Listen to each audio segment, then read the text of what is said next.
អ្នកទាំងអស់គ្នាប្រហែលជាស្គាល់ហើយផ្លែឈើនៅក្នុងវីដេអូនេះគឺជាប្រភេទផ្លែម៉ាក់ព្រៃម៉ាក់ប្រាំងដោយសារតែរដូវកាលនេះគឺជារដូវកាលដែលវាកំពុងតែផ្លែហើយទុំតែម្ដងអញ្ចឹងខ្ញុំធ្លាប់ធ្វើការបង្ហាញម្ដងហើយតើតើជាមួយនឹងដើមម៉ាក់ព្រៃម៉ាក់ប្រាំងប៉ុន្តែជាប្រភេទដើមធំហើយវាមានផ្លែជាប់ដើមដូចគ្នាប៉ុន្តែឥឡូវបកមកវិញនេះគឺជាប្រភេទដើមតូចតែខ្លឹមនេះគឺជាប្រភេទដើមម៉ាក់ព្រៃម៉ាក់ប្រាំងដែលវាមានដើមតូចទេប៉ុន្តែវាមានផ្លែជាប់ដើមហើយវាកំពុងតែទុំទៀតផងអញ្ចឹងបកមកវិញខ្ញុំចង់បង្ហាញបញ្ជាក់អ្នកទាំងអស់គ្នាថា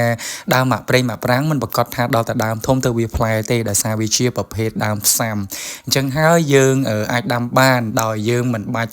មានគំនិតគិតថាវាដល់តែដើមធំចាំពេលវេលាយូរទៅវាផ្លែទេអញ្ចឹងបើសិនជាអ្នកទាំងអស់គ្នាគ្រាន់តែចង់ដាំលំអឬមួយក៏ចង់បានផលពីវាគឺយើងអាចដាំបានប្រភេទដើមផ្សាំបែបនេះណាអញ្ចឹងទោះបីជាវាតូចមែនតែវាផ្លែហើយបើសិនជាអ្នកទាំងអស់គ្នាមានចម្ងល់ឬមួយក៏ចង់បានដំណាំហូបផ្លែផ្សេងៗអាចទៅតងបានជាមួយនឹងសួននគររាជ598យើងនឹងលំអិត